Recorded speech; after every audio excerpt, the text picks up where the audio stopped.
that's like the ultimate kindness that I can receive from anybody. Samhita, what's the most interesting thing you've learned recently?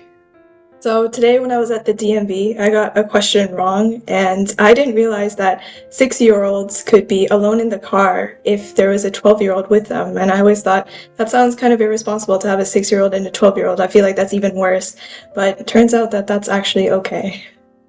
What's your definition of success? My personally definition of success is to do better than I did yesterday. I think that that's not one quantitative amount that I need to achieve. It's not one thing I need to get. I don't need a yes. I just need to be a better person, maybe learn something, maybe even make a mistake, but just try and figure out something new every single day. And I think that will lead me to my definition of success. What's the kindest thing someone did for you recently?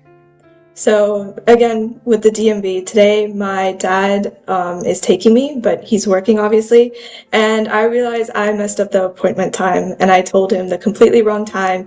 And he had a very important meeting and yet he still sacrificed his time and he came for me. And I actually was thinking about that in the car and I realized that he does so many of these things and I often don't know. And it's just normal, part of his life, and he's totally fine with it. And I find that that's like the ultimate kindness that I can receive from anybody. What is one thing you're holding on to that you wish you could let go?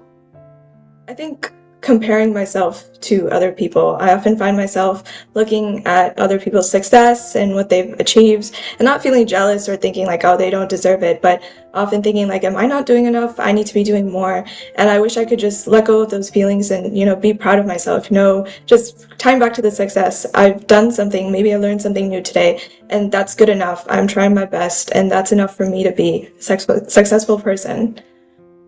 Last question. If you could have lunch with anybody dead or alive, who would you pick and why? I would have lunch with my grandmother. She passed away last year, October, and I really wish I could tell her so many things because so many things have happened. And I think I didn't realize when someone's gone that you'd wish to tell them the small things. Like, she really liked makeup and getting dressed, and I recently started wearing makeup, so I wish I could, call her and show her everything I got. And those small things, I never realized that that would be so important to me.